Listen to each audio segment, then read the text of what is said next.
Very good evening.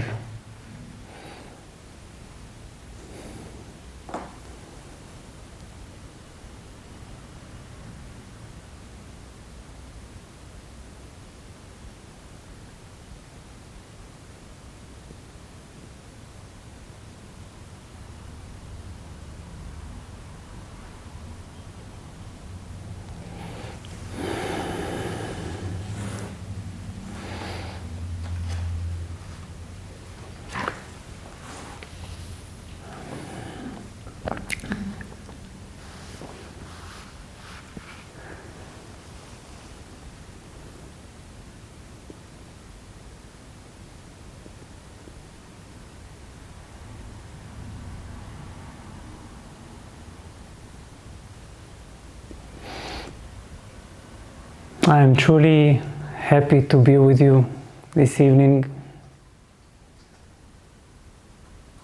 Welcome and thank you for being here.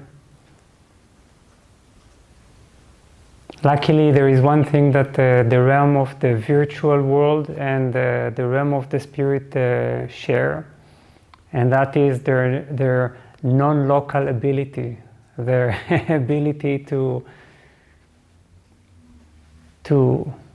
reach everywhere, to surpass limits of space. So when I say I'm happy that you are here, it is because we really are here together.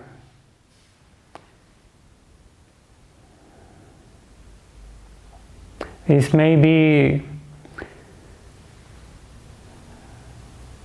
the last satsang that takes place virtually. It is possible that already in the next one in June, right? We will already be together. At least those of you who are capable of being here at the center in Berlin.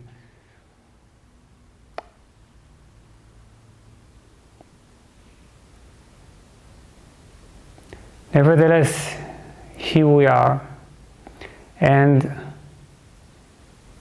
it is always important to be reminded when we enter a satsang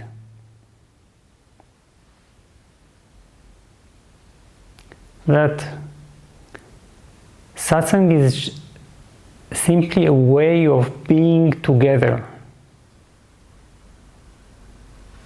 This doesn't mean that there is not going to be a talk. I guess that I'm quite quite talkative, so then the space will be filled with words and with perhaps even intriguing ideas. But it is important that unlike a seminar, unlike a school, unlike a course, in satsang it is not about a process of teaching and learning. It is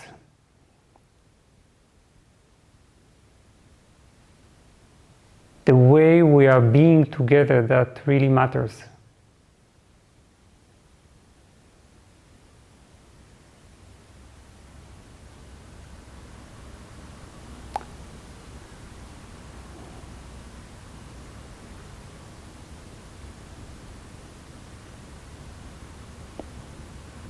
So, for those of you who are intending to participate in this weekend seminar, which is titled The Heart of Relationships, the online seminar that replaces the Switzerland seminar, the one that was meant to take place in Stanz in 2 days.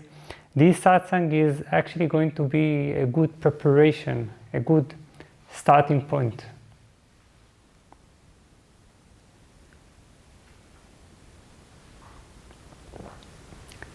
But of course, also for those of you who are not intending to participate in the seminar, don't worry, this is a wholly independent evening. So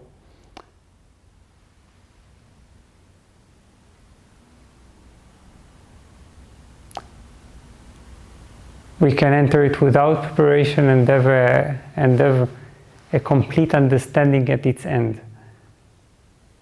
But before we are going to start discussing, start talking, let's have a meditation. Let's have a guided meditation.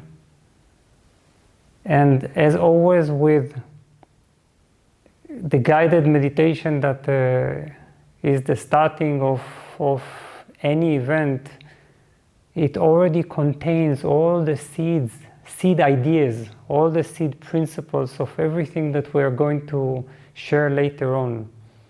But first we need to feel it in our heart, to feel it in our body, to feel it in our being. That is why guided meditation always comes first. So for this meditation, let's sit comfortably.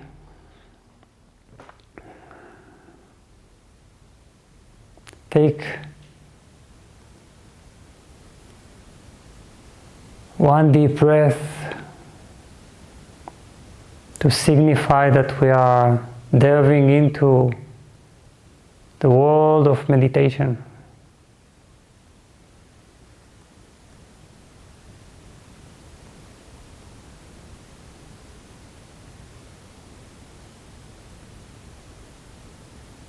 Now we can breathe slowly and deeply,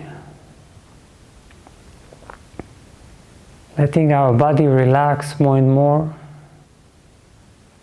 with every breath we take.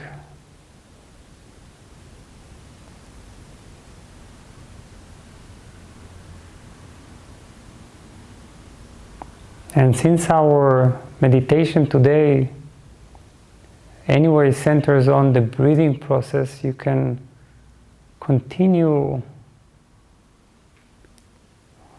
with this natural form of breathing that perhaps is slowed down because of the relaxation, and just focus on the breathing process, the in-breath and the out-breath. Gently rest your attention on the air that enters and leaves the nostrils. With every in-breath it flows in, feeling the lungs enriching the body. Then it is expelled, just to prepare for a next flow of air into your lungs and body.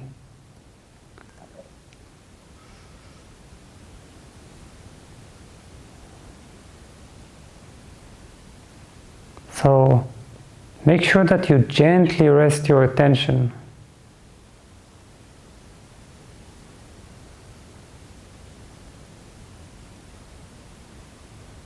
on this process.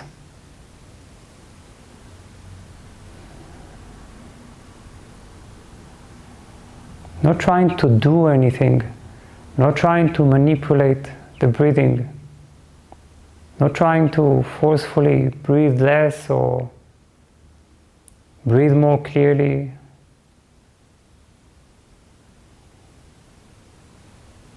On the contrary, become more and more aware of how much this process takes place by itself.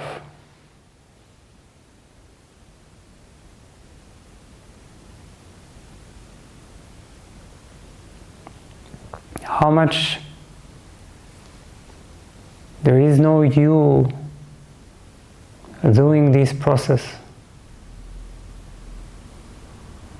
And what a relief it is, isn't it, to realize that there is a process that you don't need to take care of, you don't need to think about. You don't need to concentrate or plan or worry about.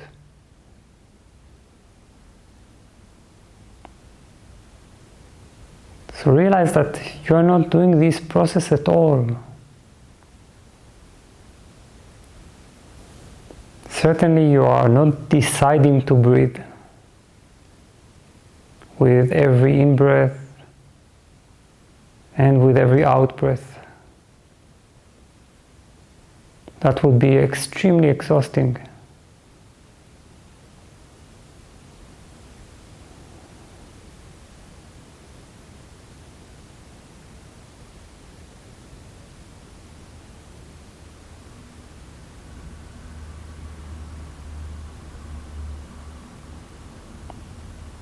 Breathing is just like digesting.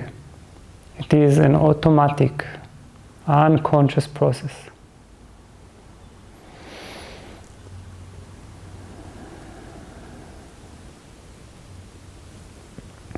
But breathing is even more basic than digesting. It is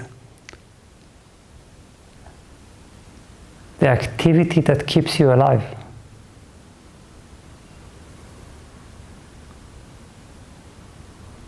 And this one activity that keeps you alive is something that has nothing to do with you.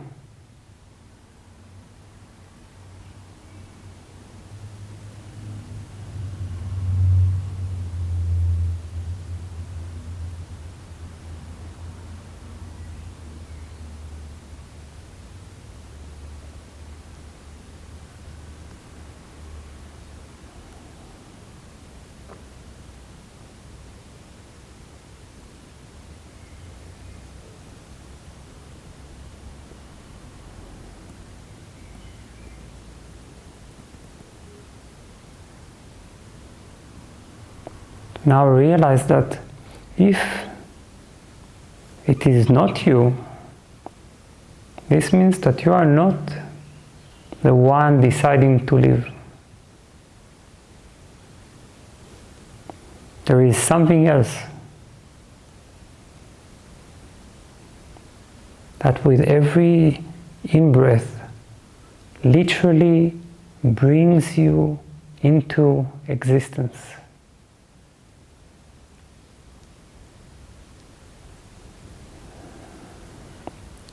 Something fills your nostrils with air.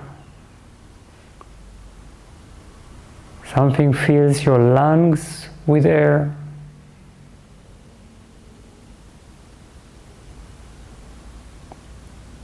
Something else is breathing you into existence.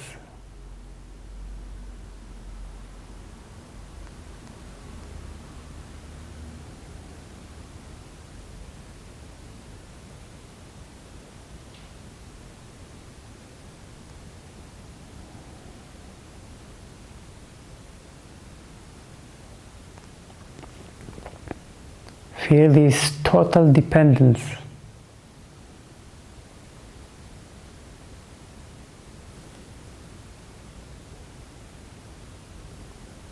And don't resist it. On the contrary, rest in it.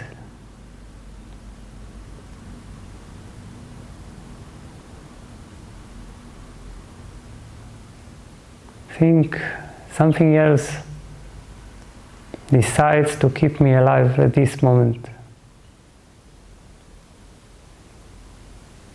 I am letting go.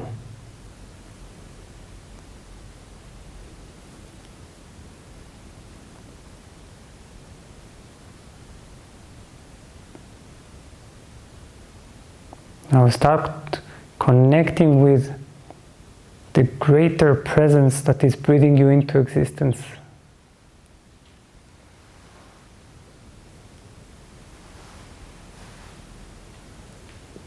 What is this presence that is breathing you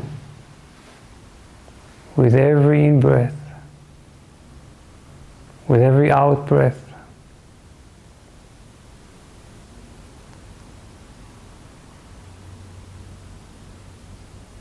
Feel this presence.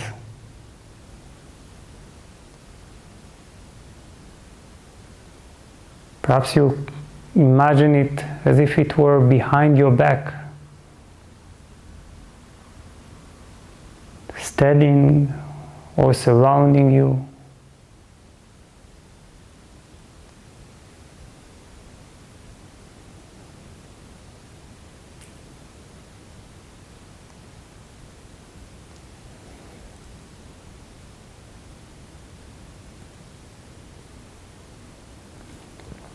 So now try to look back and ask, what is breathing me into existence?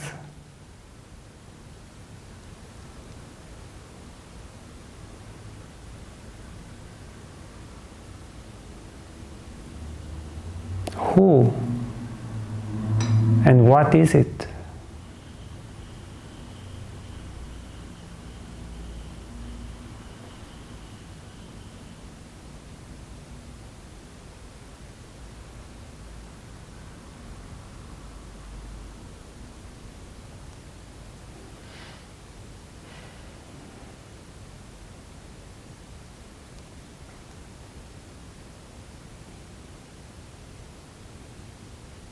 Don't give it a name. Feel it. Contact it. Feel how you are going all the way to the root of your breathing, the place from which your very breathing takes place.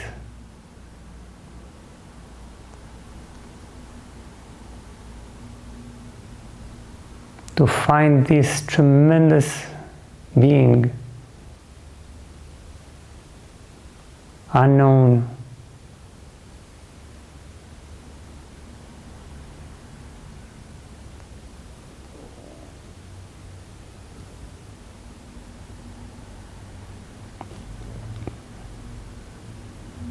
now perhaps you can even take one last step. You can slowly shift your identity from the one who is being breath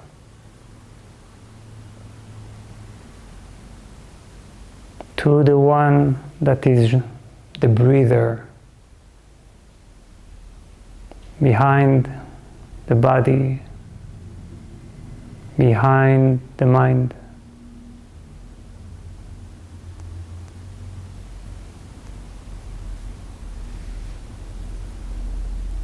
The source of your breathing.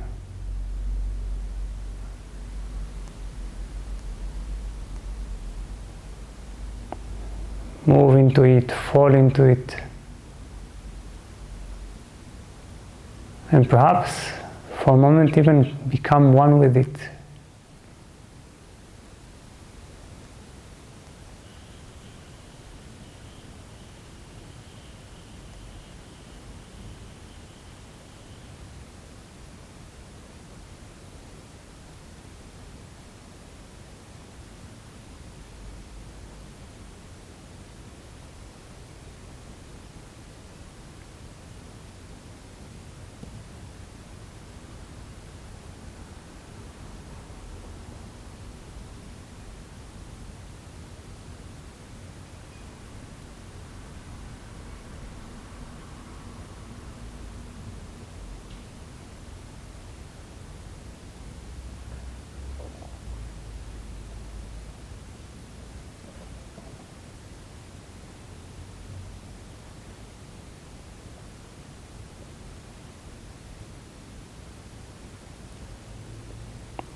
So enjoy for one more moment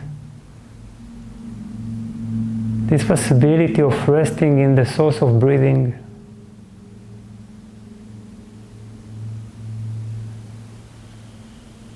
While watching from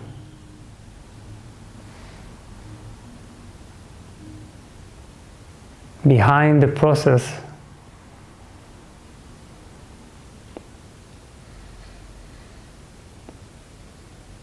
how the breathing process takes place by itself.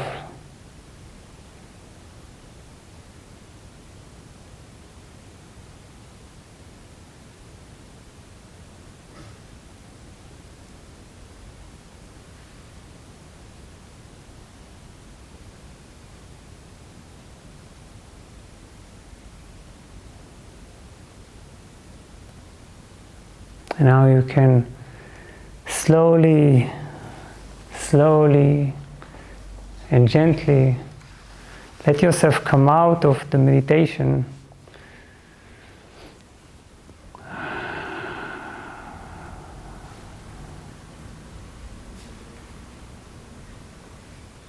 and don't worry if you are still somewhere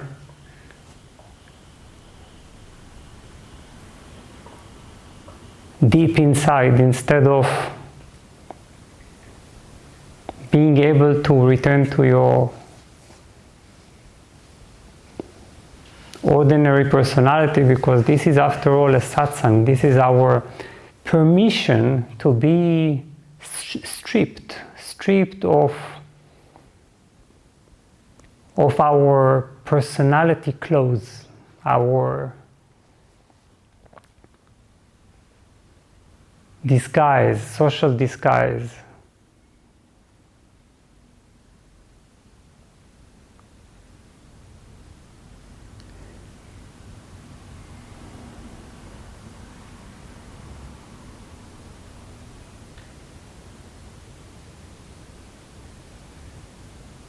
And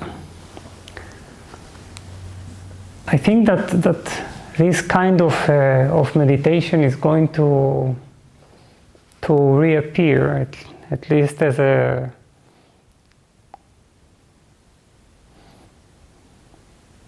its essential teaching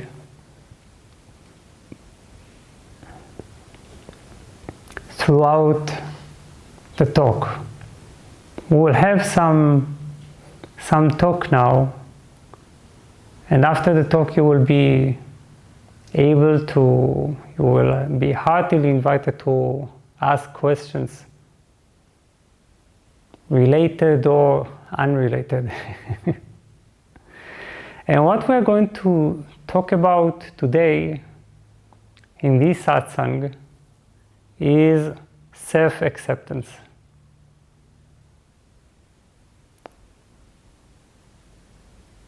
And it is possible that you raise one brow and think, what has self-acceptance got to do with satsang? And to a certain degree, you may be right. If you think of the ordinary type of self-acceptance that we usually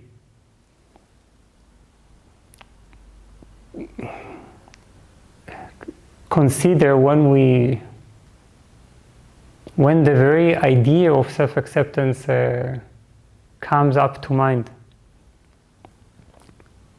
What is important to understand already at the beginning is that there are basically two types of self-acceptance. The one is the psychological self-acceptance, and the other one is the spiritual self-acceptance. And the spiritual self-acceptance I also call sacred self-acceptance.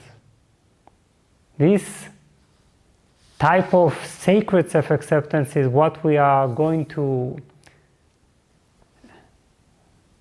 explore, to perhaps even to experience this evening together. Now, psychological or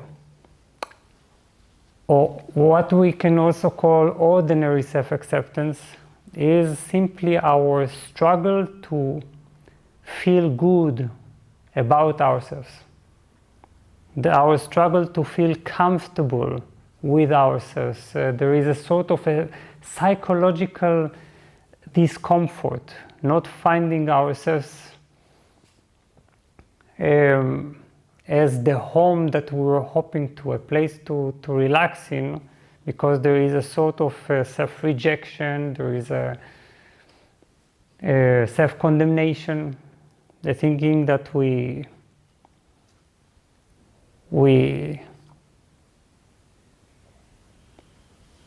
could be something else or someone else. And even if we do manage to somehow accept ourselves at this level, this doesn't lead to a deep transformation. The thing is that ordinary or psychological self-acceptance happens within the boundaries of ego consciousness. It takes place at the level of the ego.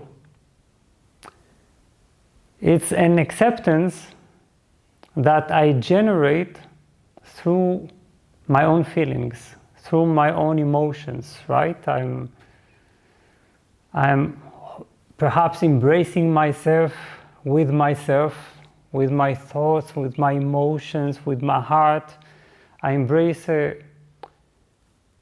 different way of looking at myself. So you can see it's something that I do with myself. On the other hand, sacred self-acceptance can be a foundation for spiritual transformation. It can be the starting point of a deep transformation. It can be the basis for our most authentic spirituality. And as such, it can be an actual gateway through which we can find God or cosmic wholeness or the state of unity.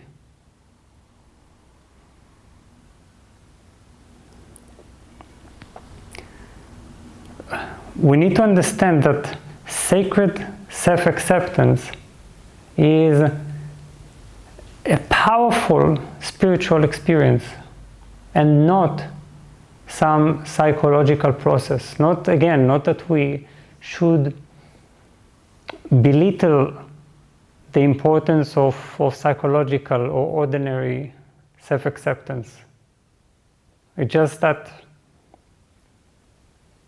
this is a satsang, and here we think of things in the broadest, most transformative context imaginable.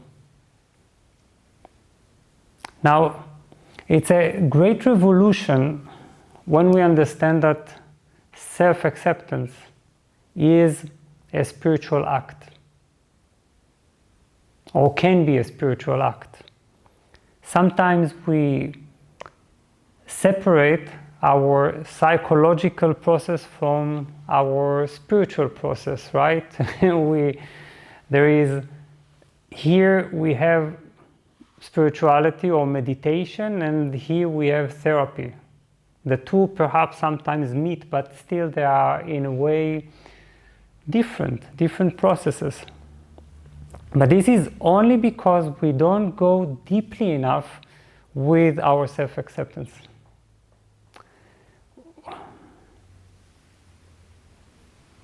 The whole question is, do we go all the way with self-acceptance, with what it means, with what it could mean? When we truly understand what that means, we realize that in a way everything you need to understand about life, about the cosmos, is hidden in this simple secret.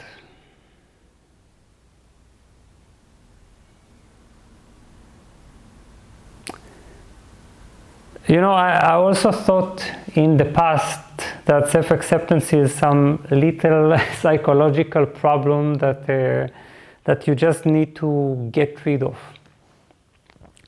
It actually took me years to realize that the reason that this problem disturbs so many people is probably meaningful. And that was when I've come to realize that there is such a thing like sacred self-acceptance.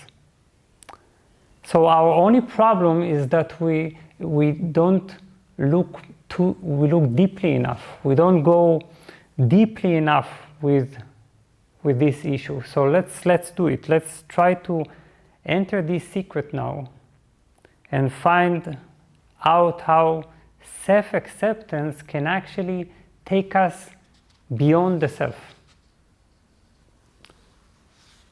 And of course, this is a bit tricky what I just said, because the first thing we must understand is that sacred self-acceptance is a path that doesn't require what sometimes teachers speak of as ego dissolution or ego death, killing the ego or whatever.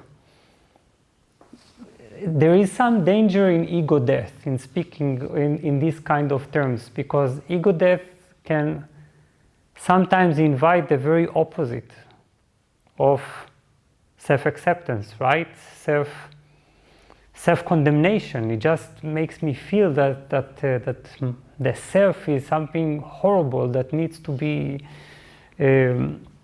discarded, eliminated, so it can enhance my already existing self-hatred. This is not what we are hoping to achieve. Here we actually speak of something else, not the death of the ego, but ego assimilation. Do you understand the difference? Ego assimilation means that the ego becomes a part of the greater whole. It actually relaxes into wholeness. It realizes that it is not really separate. It is a part. It doesn't need to die, it just needs to be a part of the greater whole.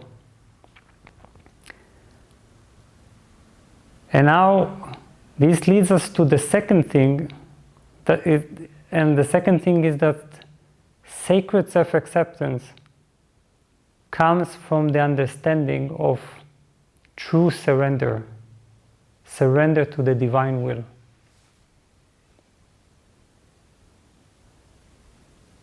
I will say it again so we can feel it, that it is all about true surrender. And I'm wondering what you're thinking or feeling when you're hearing the word surrender or the divine will. What that means.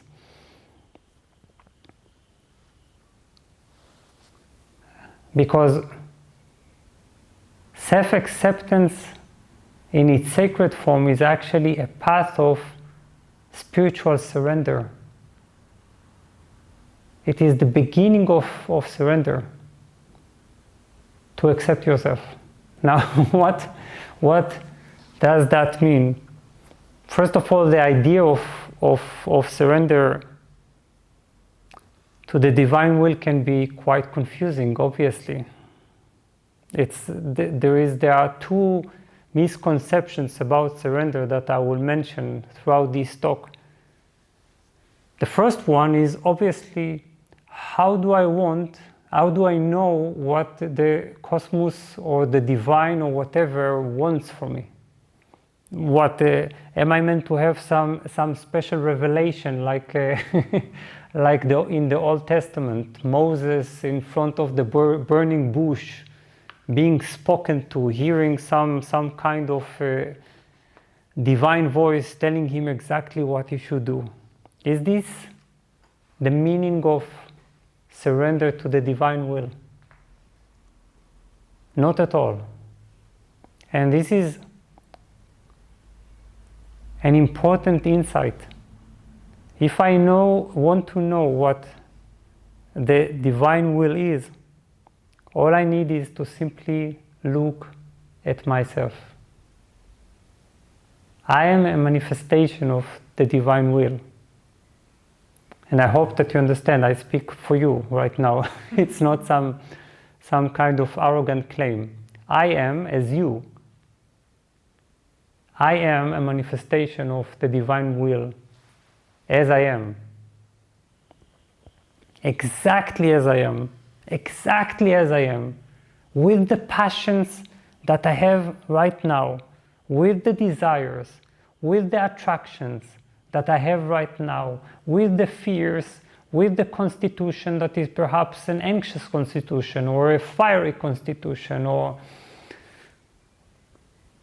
even a tired or weak constitution. It doesn't matter what it is. This is what the universe wants me to be and do.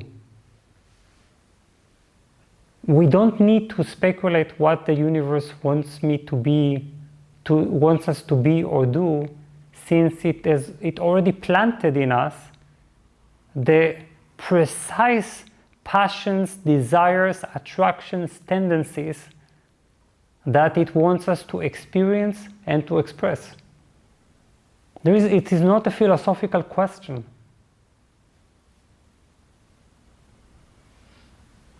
We were designed by the cosmos to be the way we are. It is a natural program, just like this beautiful flower next to me, trees, giraffes, zebras, clouds, lizards, crocodiles, and black holes.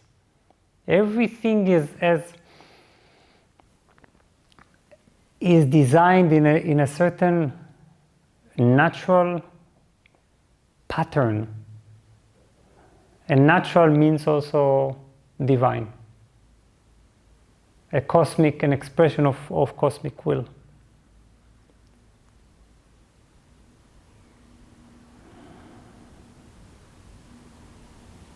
So, not liking myself means actually resisting the divine plan. Resisting the plan.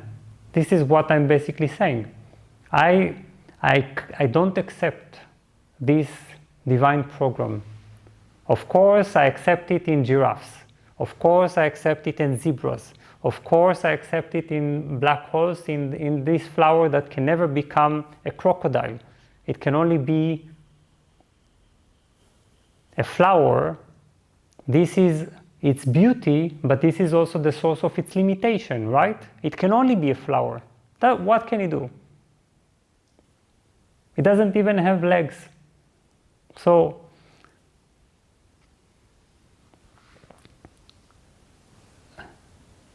everything seems to be in place, except for us.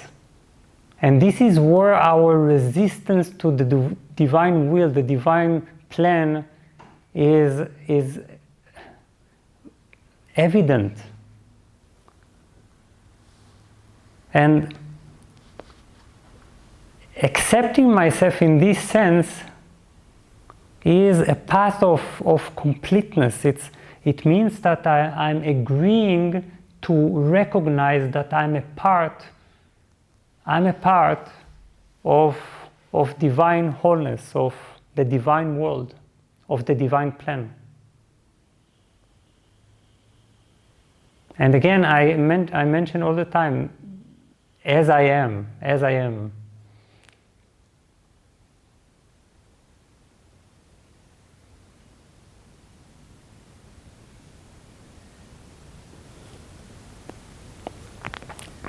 You please understand, you cannot be the one mistake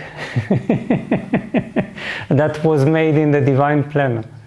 This is basically what we say when we don't accept ourselves. Of course, perhaps we also don't accept others. Because, and this is probably what I'm going to discuss a lot during the weekend, that it also starts with not accepting myself, that I cannot accept others' design or others' natural program. But I can definitely accept it in flowers, in black holes, in trees, in zebras, in crocodiles. I know that in a way they have no choice.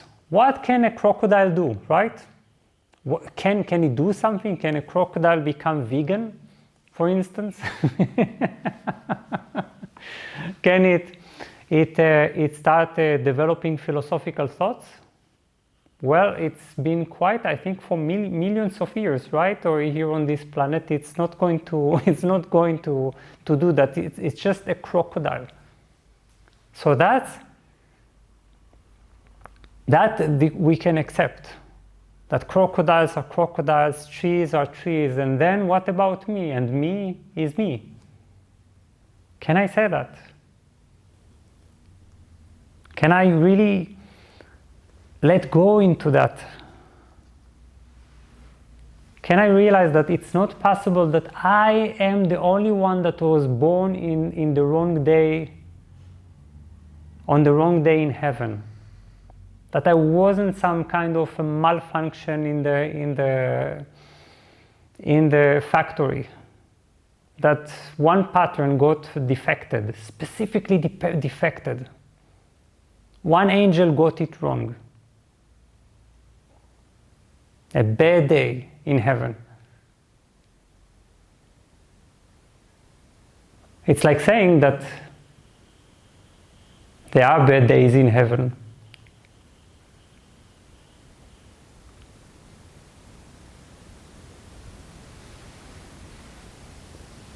That nothing is in place.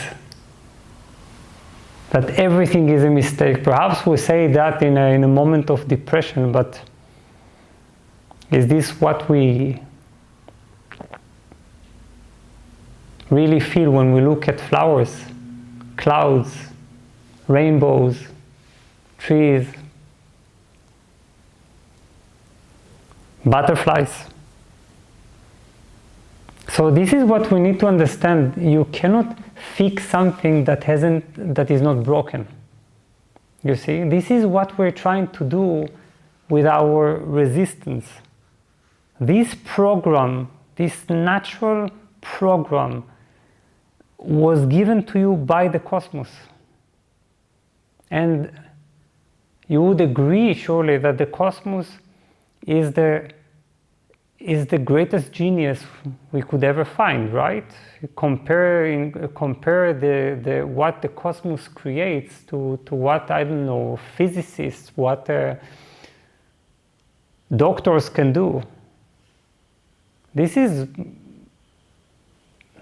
perhaps we can build buildings, but can we create a universe?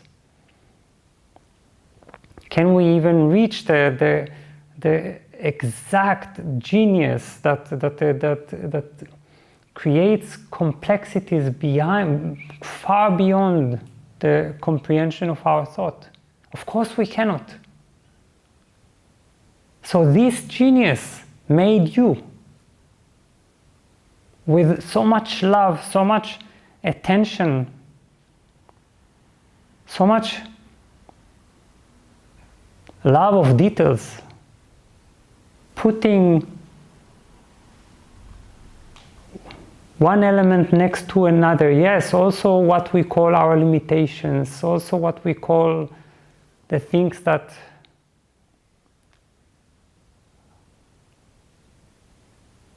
are our shortcomings, our so-called problems.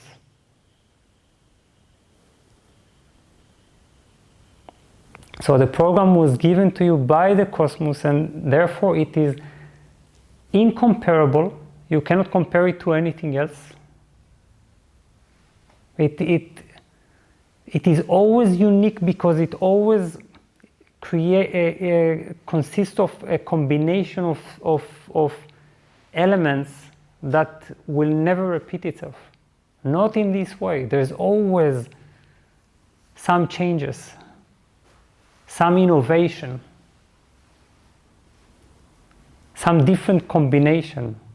And second, it is self-justified. Self-justified, it means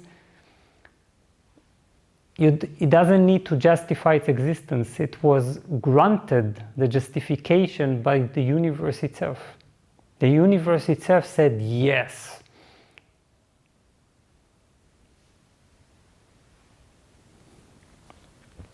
So, not accepting ourselves basically means not accepting the universe.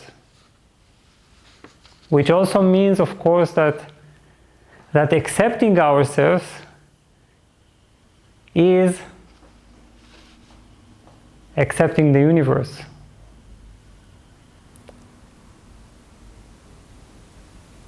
As a whole.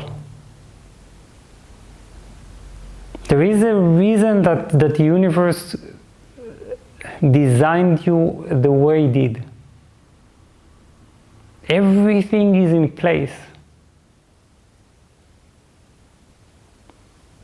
And if you came to the universe, you were able to come to the secret chamber, the inner sanctum, and ask Cosmos or God, whatever your belief in, or of the whatever way you call this one entity, why did you made me? What in this way, and what do you need me to be?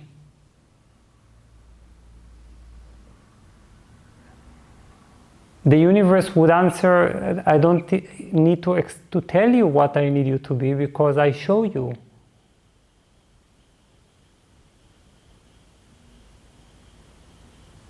I need you to be yourself. This is what I need from you. Can you do that for me? Can you be the full experience of yourself?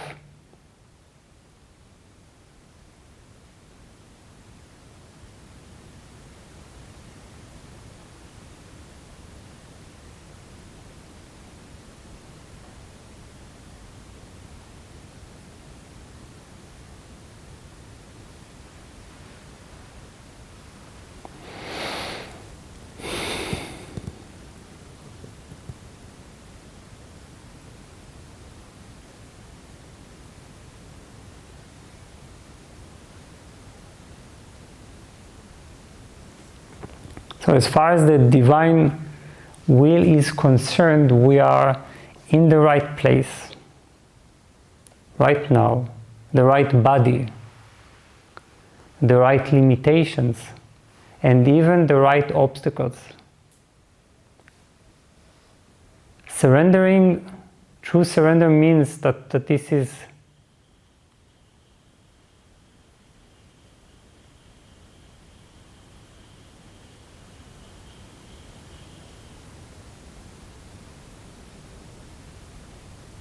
something that I recognize with my heart, with my mind, with my deepest being. This includes, I said obstacles, this includes our weaknesses, our difficulties, because the weaknesses and the difficulties, they balance the divine forces in us. They balance all the goodness in us.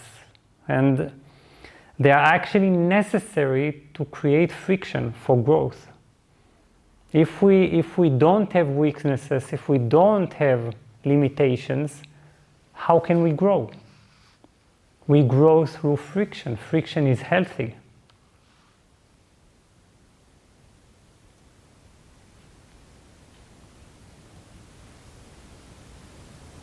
So you must have them.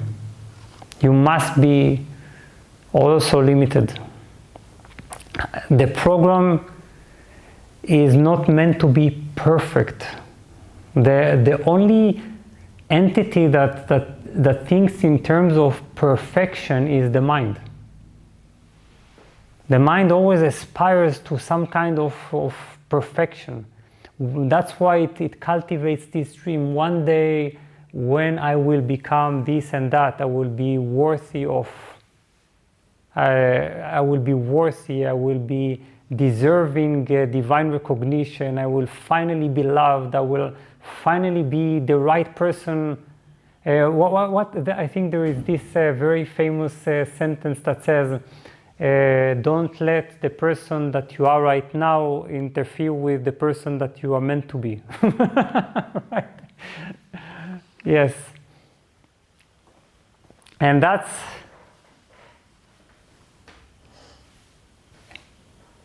exactly the source of illusion. We need to drop the concept of perfection and the concept of waiting for one day as a condition of self-acceptance. You need to understand the difference between perfect and whole. Perfect is something that has no limitations, that has no faults, no disadvantages, no imbalances. Do you know something like that in the universe? I don't. Whole, on the other hand, means the harmony that contains all the elements, which means the perfections and the imperfections. That's wholeness. Wholeness is a full picture.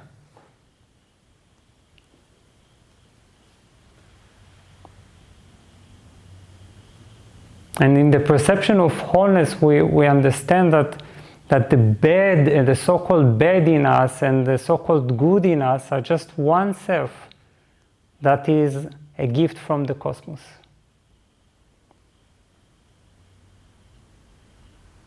What can perceive this wholeness is the heart. The heart is connected to the divine plan, to this sense of wholeness, this sense of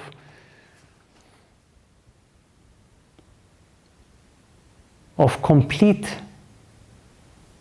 logic, of complete sensibility.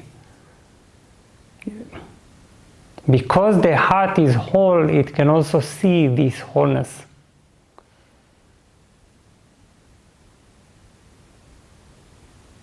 You can never see it through the mind because, again, the mind is only looking for perfection. And the thing is that even creation itself is not perfect, you see? Which actually means not nice to say that God is not perfect if you think in this way. If you judge God according to its creation, you can say, yes, well, there are many, many things to improve. But it's not about improvement. It's about whether the creation is whole. And creation is whole. It can only actually be understood and perceived as a totality.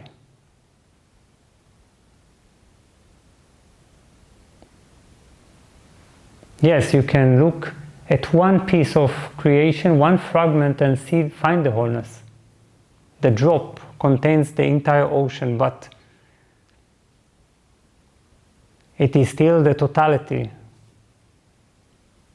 That is the only thing that can explain the fragment. So this is the second misconception about surrender. You remember we talked about two misconceptions. One is that I need to somehow receive knowledge of the divine will, to be told, perhaps by some channeler. Could you please tell me what I am meant to be or what I am meant to do? The second misconception is that surrender, the very word surrender, sounds like, at least in the world of the mind, as becoming good and worthy in the eyes of God. You see, if you do surrender, this means that if you do this and that, if you give yourself, if you are a good servant, then if you are fully devoted, then that makes you good in the eyes of God. But true surrender has nothing to do with that. True surrender is accepting yourself as you are, exactly as you are right now. So when you go into it very deeply, and please try to do it now, not tomorrow, as we speak, when you go into it very deeply, you realize that self-acceptance is a spiritual experience that opens a path to cosmic wholeness.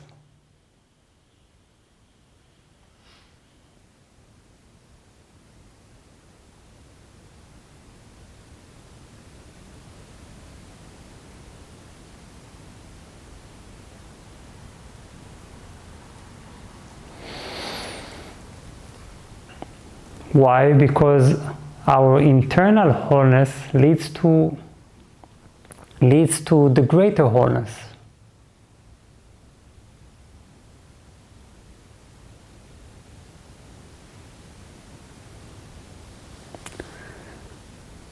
When there is a surrender, when there is self-acceptance, everything falls into place.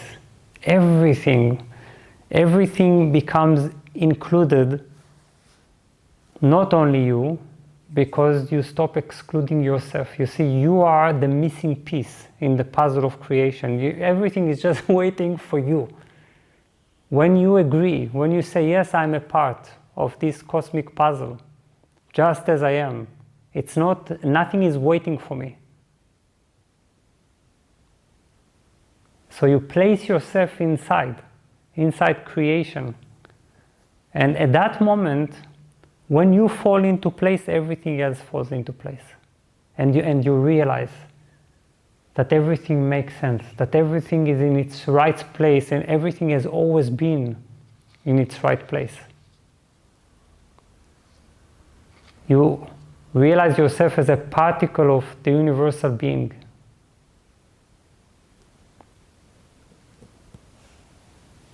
Completely inseparable from the ocean.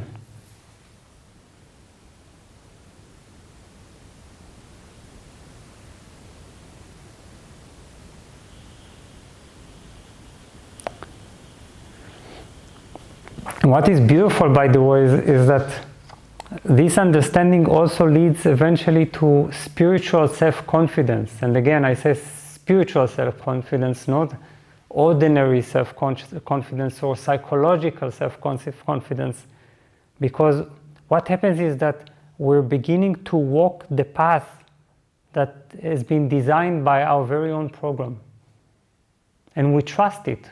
We know that it makes perfect sense. It tells us exactly what to do, because we look inside and we find these are our passions, our desires, our inclinations, our tendencies, what we cannot do, and what we can do. Look no further. That makes you self-knowing, self-trusting.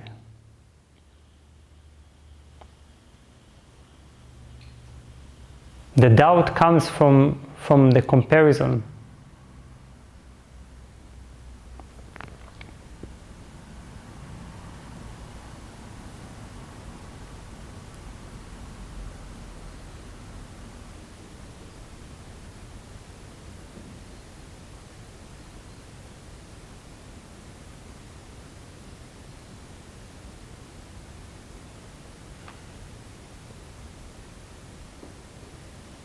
Now, there is one last thing that we need to understand.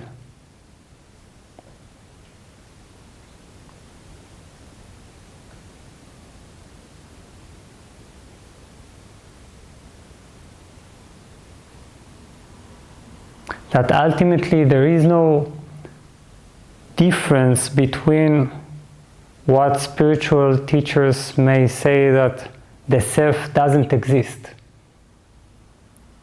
the I doesn't exist, and self-acceptance. And this can sound very confusing because it sounds like two opposites, right? Self-acceptance means that there is a deep sense of self, and then there is this no self. But in reality, you don't need to choose, and we need to understand that, and then we'll move to your questions. If you accept yourself in a spiritual way, we said at the beginning, if you accept yourself in a spiritual way, this leads you to a reality beyond the self. How? What is exactly this strange leap? Now, for this, I will try to explain through simple reality. You know, there is the theory of evolution, that by now we know very clearly that is not really a theory. It's simply a description of reality. So there is evolution, and in this description of evolution, we hear that species develop all kinds of strange, shocking abilities, right? They can do magnificent things. They to adapt, to reproduce. Even this innocent-looking flower, develops this particular unbelievable shape in order to be attractive to insects. So this is, and we look at it, and evolution is amazing because you understand, you know, there is one tiny jellyfish in the depth of the ocean that has the ability to return after it reaches adulthood. It is able to bring itself back to the state when it was in its pre-sexual state, which means that it becomes a baby again. Could you understand that? I mean, it's a jellyfish, and the jellyfish never dies because it can always return to the state of babyhood. Then it grows again, then it returns to the state of babyhood, which means that it's eternal. Now, but notice how I'm saying that the jellyfish does that, right? Or that here, the orchid, what it does is it develops this particular shape in order to be attractive. So,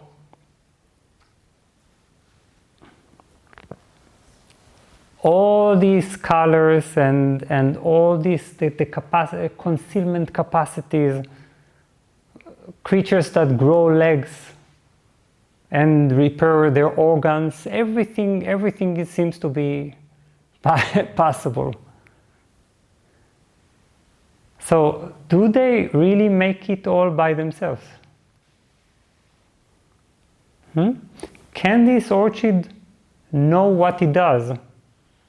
Does it have the intelligence, the knowledge how to develop this? Does this tiny jellyfish, which I don't think has anything that has to do with consciousness, is capable, without any capacity to direct itself, any capacity to understand what it's doing? Can it have anything to do with these capacities?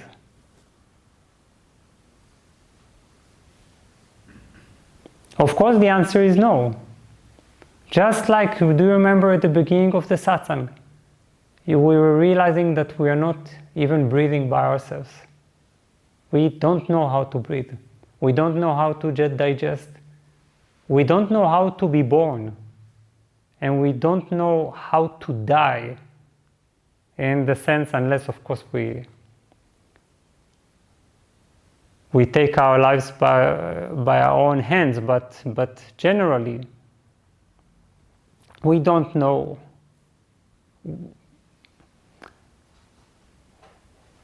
how to be born or to die. And in the middle, we don't know how to breathe. So if a flower doesn't know, because it doesn't have really self-existence, an independent existence, it doesn't exist as a separate entity. What about us? Did Einstein make himself a genius in physics? Did he find himself with this capacity and with the passion to fulfill this capacity?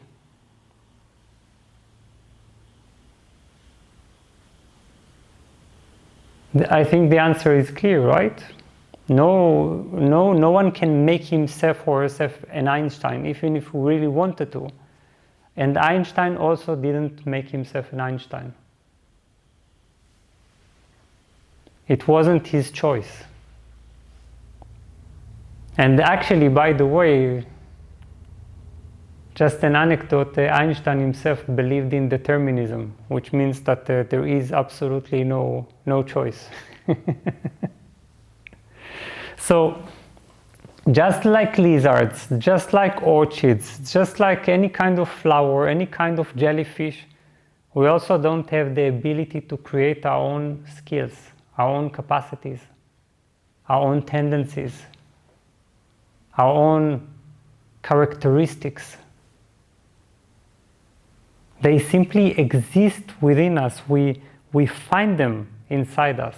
We find something imprinted, something inherent, something planted by the cosmos in us, such as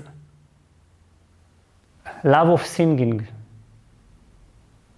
or love of dance, or the ability to write, or the ability to paint, or passion for spirituality.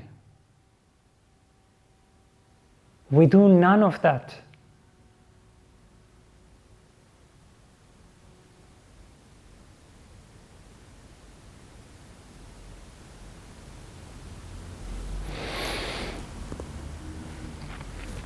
So in the same way that all these species have absolutely, that have no self-consciousness and no directing capacity, we also don't have this type of independent existence.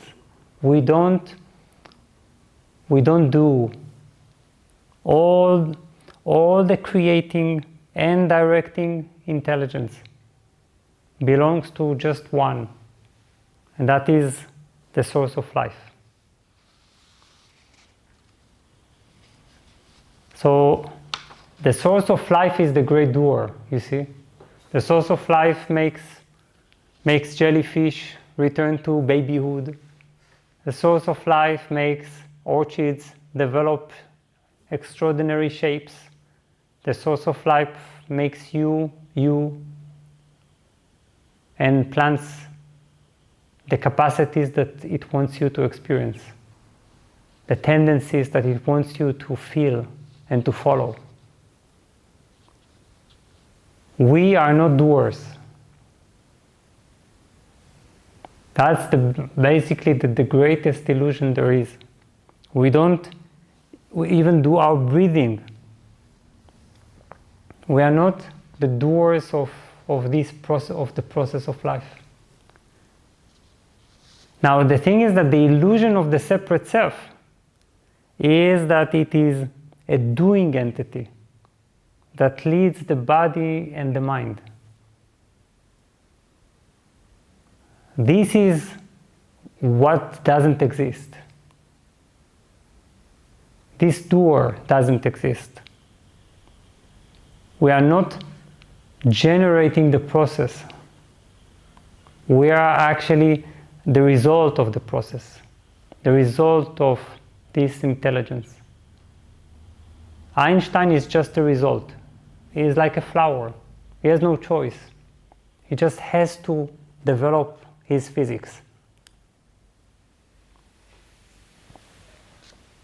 Now, when this is understood deeply, there is a tremendous relaxation.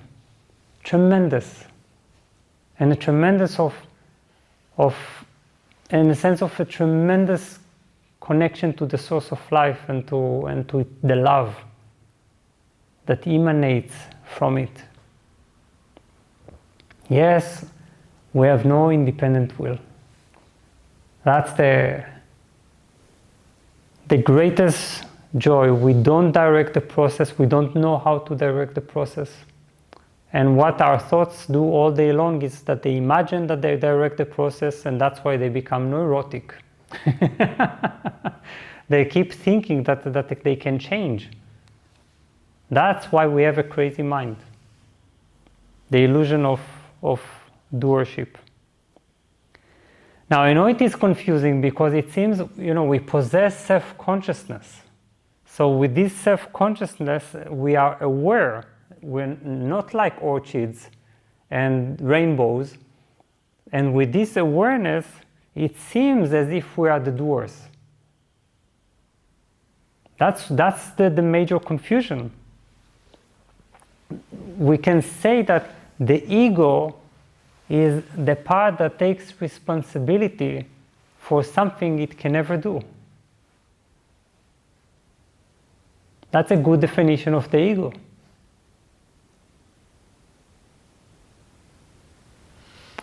So we have this illusion of doership only because we have self-consciousness. But this mustn't confuse us. The fact that you are aware is not enough to give you the power to direct yourself. It just means that you're aware. And that you are, for example, aware of your gifts and capacities. But you don't create them. You don't make them happen. You don't know how to make them. Yes, this means I'm already preparing myself for your questions. Yes, this means that in the deepest sense we don't have the ability to change who we are. And it also means that in the deepest sense we don't have the ability to change those around us. Although we do imagine and we do try all the time to change them, and that's exactly our misery, this effort to change me and the others around me. Because I imagine that we can do it.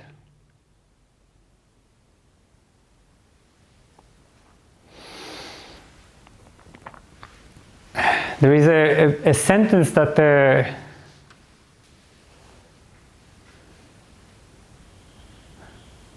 both cosmologists, physicists, philosophers, and spiritual teachers say. Carl Sagan, the cosmologist, says that. Eckhart Tolle says that. The philosopher Alan Watts said that something else is experiencing us. That we are a way for the universe to experience itself, a way for the universe to know itself.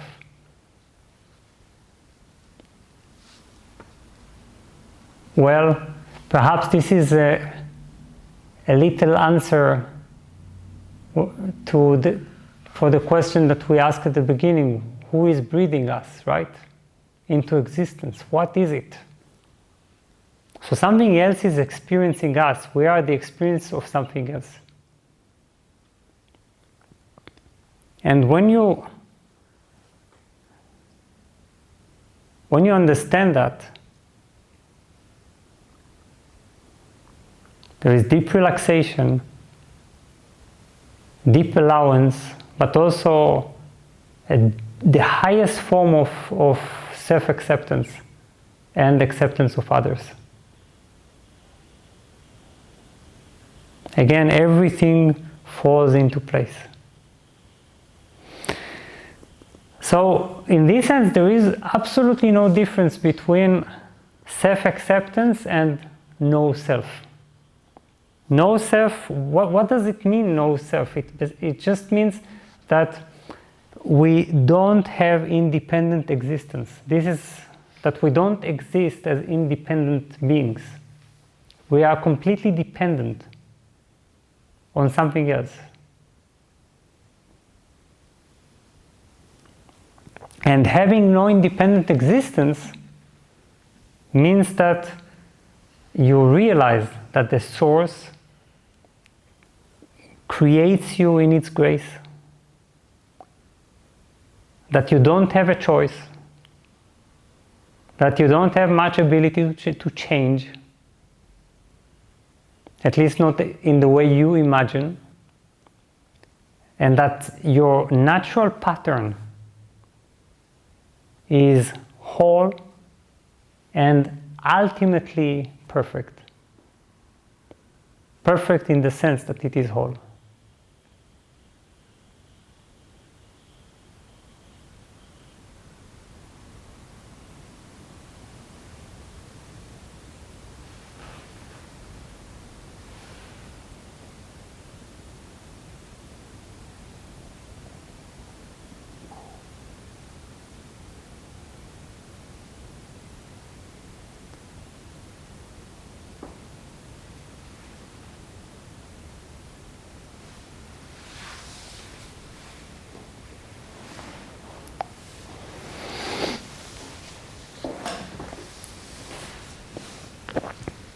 So if you took with me this path this evening, perhaps you were able to perceive all this in meditation and to understand what happens to your body, mind, heart when you recognize all that, when you allow all that. But also it is possible that you have further questions and some minor confusions that need to be cleared now. So you are now welcome to ask those questions.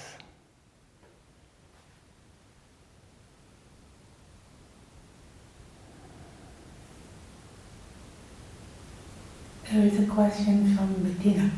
Bettina, yes, hello. It looks like a few questions, but we see.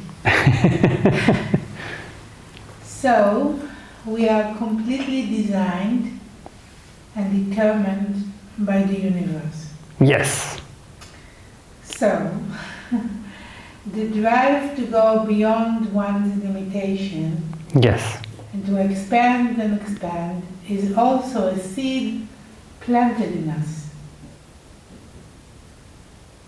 But this expansion drive can include the whole of us. It's not the dreamed perfection of us that matters. Are we meant to be fully life? Is all life a predetermined interactive play? And to be active means to let go?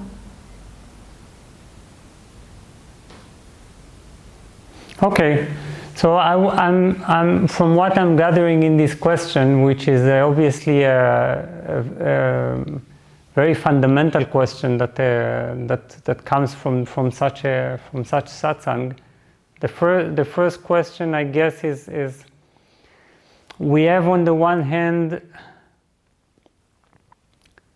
a program, and then we have the wish to change in this program, the wish to expand. Now, for example, even simple things, I'm finding in me the desire to let go of desires. For instance, in the spiritual work, I feel that I want to transcend some of my desires. My sexual desires, my food desires, my laziness desire tendencies, and so on and so on. And then we can say, hey, but this means that there is free choice. Now the thing is that if you don't have in your program the capacity to wish for this transcendence, or to transcend these desires, you will not be able to do it. You will not even God himself, God itself, will not be able to save you if you don't have it in your program. This is what we need to understand. If there is a genuine wish to transcend or to change, it always comes, this is the genius of the universe, it always comes with the capacity to fulfill this. So even if it takes many years, and it looks throughout the years that I am struggling, I am overcoming myself with my free choice, where do I find even the energy to do all that? So I have drives. The drives, by the way, might change. Program doesn't mean that we have consistently exactly the same drives. Every program has the capacity to evolve up to a certain limit. Then it finds its boundaries. Okay? An orchid can reach a certain level of beauty. It starts from a tiny state. It has the capacity. This is its final capacity. This is what orchids do. And in our program there is also this capacity. We can so-called expand the limits, but we don't really expand limits. Because the things that we can expand are already included, you see, are already a part of what is allowed or enabled in our program. So this is one, and we need to understand that. Sometimes people say, I want to write a book, but then I don't feel the energy to write a book. And then they think, I wish I wrote this book. Now, if you have in your program writing a book, you will also have the energy to write it. Do you understand? It's going to propel you. It's going to push you.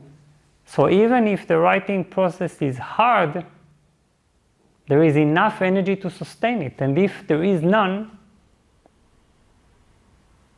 it is simply because it is what we can say, not the divine will. It is not a part of the design.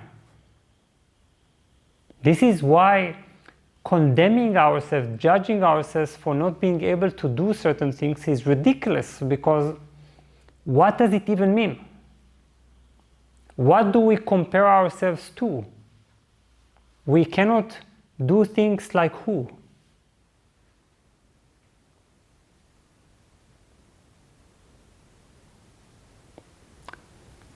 And the second question is the universe predetermined, predesigned, which means that we only fulfill, we only play out a certain script, like we're all actors that were taught before incarnation our lines, and now we're just acting very well with all the identification that is required. Now, the universe is not a puppeteer show. It doesn't work in this way that we are actually experiencing, like we are just acting, like we are playing out. We are just playing the role. There is always this sense. This is a part of the genius, the sense that we are doing it all by ourselves. This is why we also get caught in this illusion, you see? The illusion of doership is because there is this sense of vast space. Like as if we can do everything, we can be everything, we have choice to change, to be ourselves, to not to be ourselves. So you will always have the feeling that you have a choice. That's how beautiful it is. There is always the feeling that it's still up to you in a way. And perhaps to a certain degree, there are some minor things that we do, but not the big things, not the essential things. We certainly don't determine our set of inclinations, tendencies, capacities, and limitations that we have absolutely no control of. Again, you can resist it with the mind. This is what the mind is actually always doing. It is refusing to accept such a reality because it wants to feel the arrogance of doing while it has no idea how to do.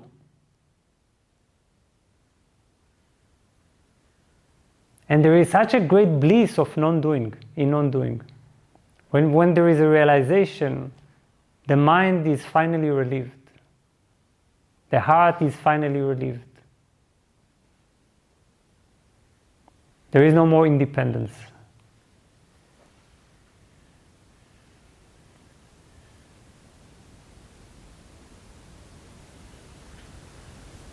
There is a question from Elad. Yes, Elad. Which is also a few questions. So, is this awakening experience the same as a dream? Is that the meaning of the phrase, nothing ever happens?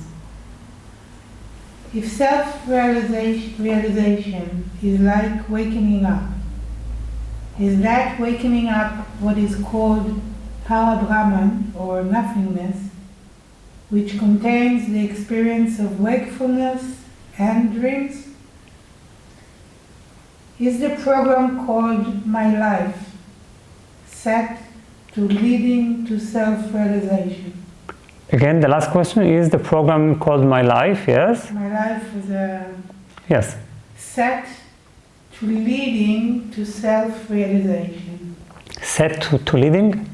Yeah, like, do I understand it? Is it set to lead me to self-realization? And the first question again? I will read it again. In this awakening experience, the same as a dream, is that the meaning of the phrase, nothing ever happens? If self-realization is like wakening up, is that wakening up what is called Parabrahman, or nothingness, which contains the experiences of wakefulness and dreams?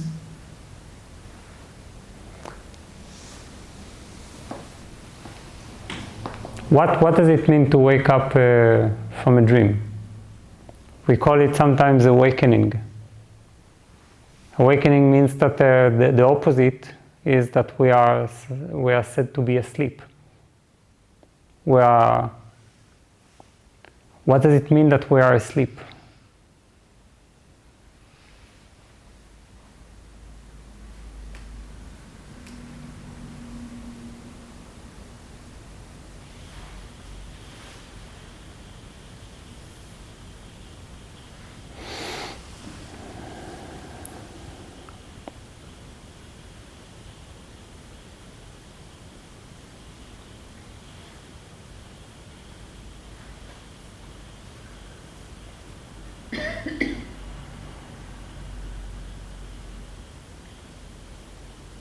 So first, the last question.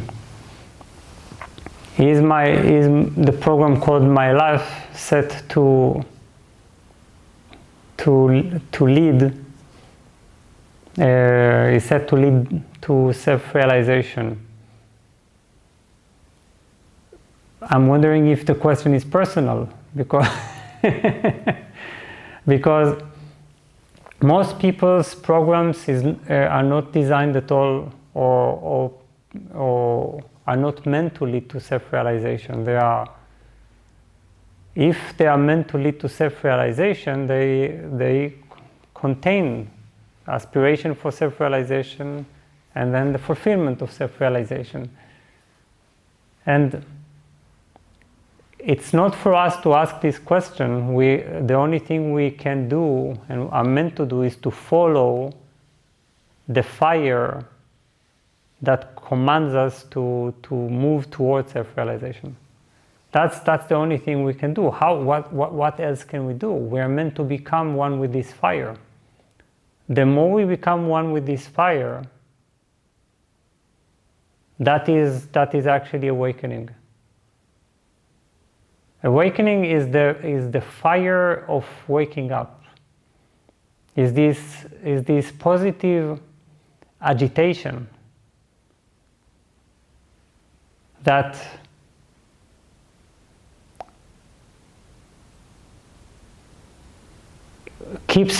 moves us away more and more from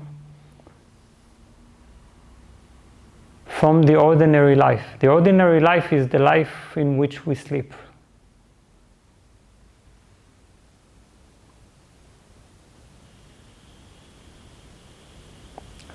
So what is waking up? Waking up and what is falling asleep? Falling asleep means that I'm fully identified with the organism that goes through this lifetime. Is this experience of going through this lifetime a dream? No. No, in what sense is it a dream? Why do we call it a dream? It's a dream. I think the sages used the term dream simply because they wanted to indicate that compared to the eternal, it is fleeting. And any fleeting experience is similar to your dream state. You go to sleep, you have a dream. You wake up, you think, oh, I had such a strange dream. And during that strange dream, I lived a full lifetime. I was Al-Ad. Now I woke up. Now I'm here. So relative to the one that the dreamer, this lifetime is fleeting. And therefore can be compared to a dream. But it is not a dream. The dream is that it is you who are experiencing, you are this lifetime, you are this person. That's the dream.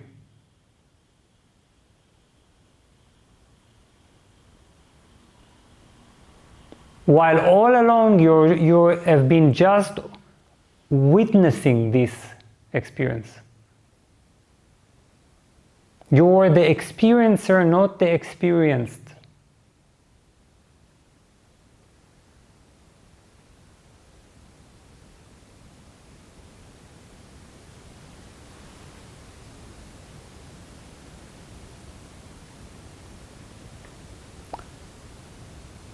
So the dream is the identification with the personal experience, with this private, circumstantial, limited in time experience. One day this experience is gone, then who are you? Do you die with this experience, or do you want to imagine like everyone else that you are then eternally flying like a soul with wings, becoming something else? Then it means continuing to dream. Even soul is a dream. Because it means identity with one private experience. It doesn't matter if you have wings or if you don't have wings. If you're a person or an angel. The question is,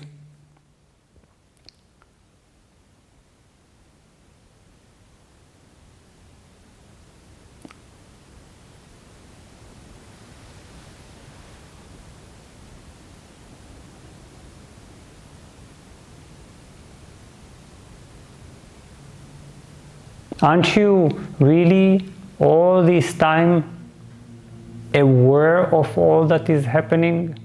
Aware even of the person?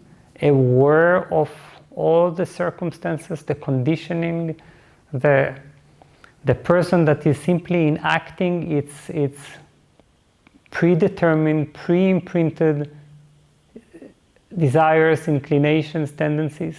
Aren't you aware?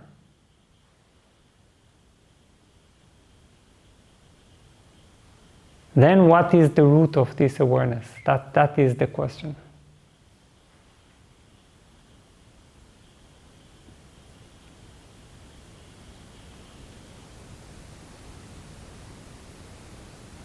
Another question. It's a question from Dore. From? Dore. From Dore. Yes, hello. In how far are we then still the creators of our life? You said we can expand to a certain extent. Yes.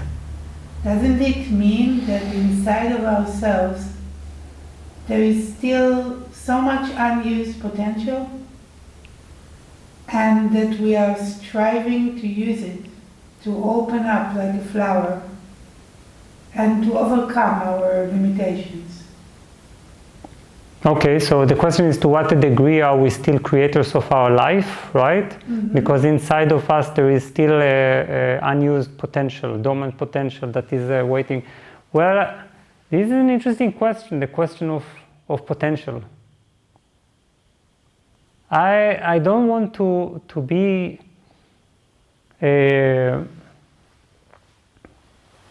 too uncomfortable, but honestly, I don't believe in potential. Not because I don't believe that. Be careful. I'm not saying that everything is seeds that grow and become something. Yes, that's for sure. I'm saying I don't believe in the concept of potential. It's very different. There is potential as actuality. That is undeniable. And then there is potential as a concept that keeps giving us the feeling of a frustrating feeling of all these unused parts of ourselves, like there is something that is wrong. And that only when we fulfill these unused parts do we have the life that we're wishing for, and so on and so on. This is, I believe it's a complete illusion. And I think that if we drop the concept of potential, deeply drop it with our deepest being, we will actually be able to realize this potential in such an effortless way. How? Because our potential is simply that which unfolds moment to moment, from one next to another. How do I know about my unused potential? It unfolds. It's very simple. From moment to moment. One day I suddenly I'm triggered by life, I'm triggered by books, I'm triggered by this talk, I'm triggered by studies or by meditation, and then I'm hearing the call to do something, and I follow this doing something. And then I experience some parts of myself that I haven't known before. And all this happens without me doing. I don't need to take care of the fulfillment of my potential.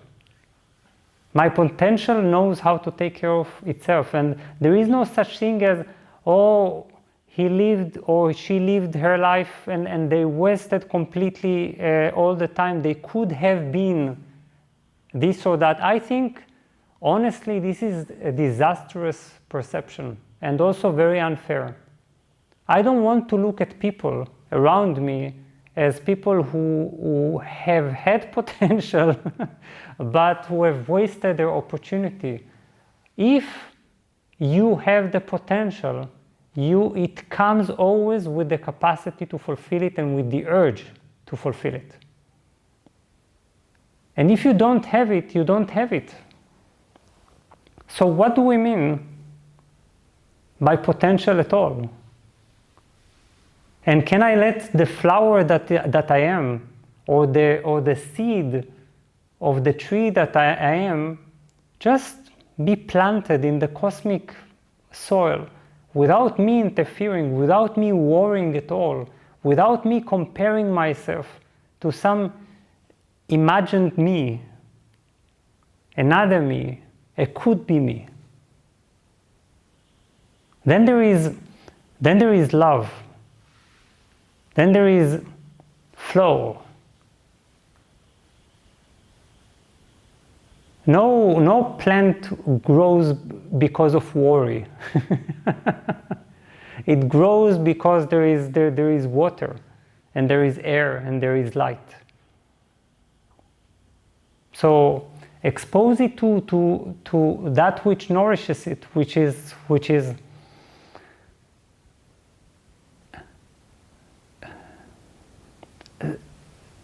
deep relaxation and a meditative state and acceptance and trust. All these qualities together.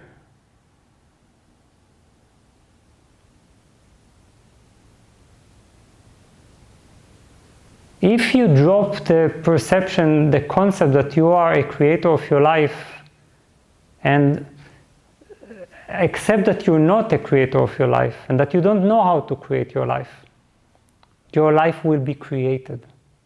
We have always the fear that if we accept this, we will become frozen, we will stagnate. But much of our imagination that we are moving forward, progressing all the time, is actually our thoughts that are creating worlds upon worlds. When we compare ourselves and we aspire and we hope and we dream of our potential, then we have the sense that we're becoming something constantly. But just drop all this and see where you are, when where you are is here. And where you will be is here again. That's joy, that's bliss.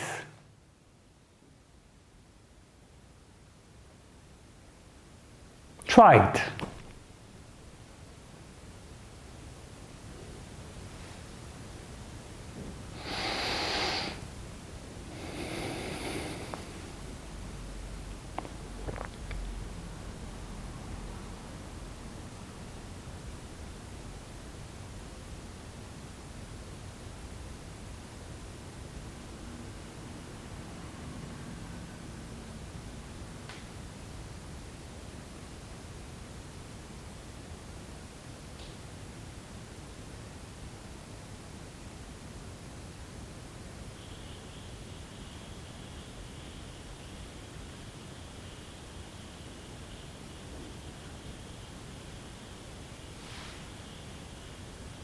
Very good. So, I'm hugging you all. Thank you for being here for this evening, for your questions.